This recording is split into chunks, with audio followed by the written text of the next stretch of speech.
জুলাইয়ের অন্যতম একজন সংগঠক উসমান হাদির মৃত্যুর খবর আসে রাত অনুমান 9:30টার সময়। এরপর পরেই ব্যাপক সংখ্যক লোকজনের উপস্থিতি শাহবাগ মোড় এবং এক পর্যায়ে তারা শাহবাগ থেকে কাউরান বাজারের দিকে চলে যায়।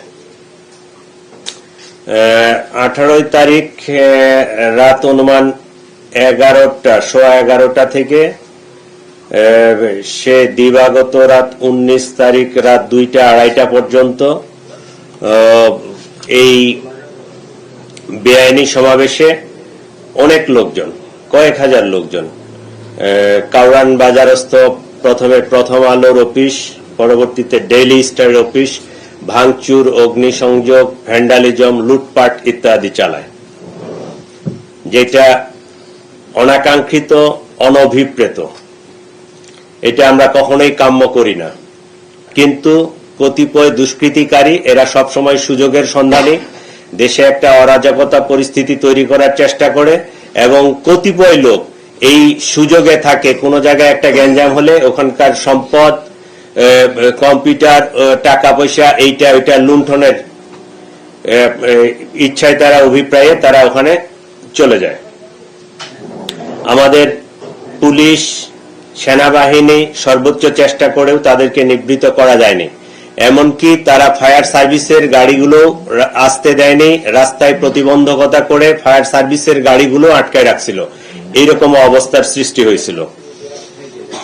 গণমাধ্যমের এই ন্যাক্কারজনক ঘটনায় এখন পর্যন্ত প্রথম আলো মামলা করেছে। ডেইলি স্টারের মামলাটা প্রক্রিয়াধীন, কারণ তাদের কি পরিমাণ ক্ষয়ক্ষতি হয়েছে তারা এটা নির্ধারণ করতেছে। তাদের অফিসিয়ালি এটা নির্ধারণ করার পরেই তারা মামলাটা করবে, যে তাদের টোটাল আসলে কি খোয়া গেছে, কত টাকার ক্ষয়ক্ষতি হয়েছে, এই ফিগার আউট করতেছে। এই কারণে তারা মামলাটা করে নাই, প্রথম আলোর মামলাটা হয়ে গেছে।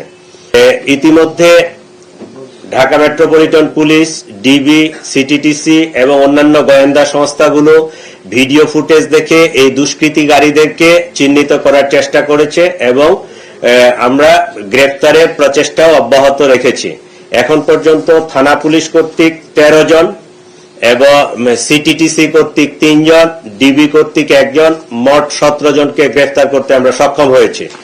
তাদের কাছ থেকে, একজন আসামির কাছ থেকে ওইখান থেকে নিয়ে যাওয়া টাকার মধ্যে নগদ 50,000 টাকা এবং সেই টাকা দিয়ে সে একটা টিভি কিনছে, একটা টাচ ফ্রিজ কিনছে, সেটা আমরা উদ্ধার করতে সক্ষম হয়েছি। তাদের বিরুদ্ধে পেনাল কোড, স্পেশাল পাওয়ার act, cyber security act, anti terrorism act, এই 4টা আইনে মামলা হয়েছে। মামলাটা বেশ শক্ত হয়েছে।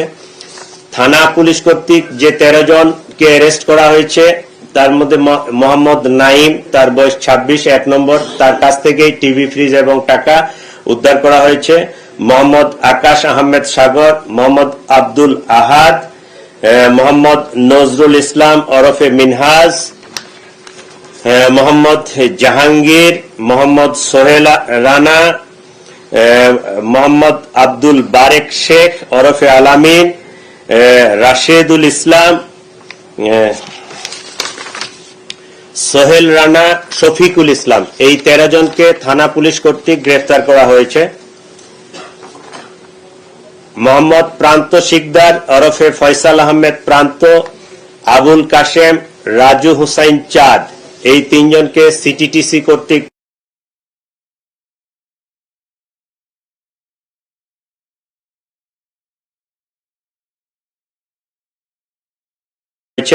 মোহাম্মদ সাইদুর রহমান, একে ডিবি কর্তৃক গ্রেফতার করা।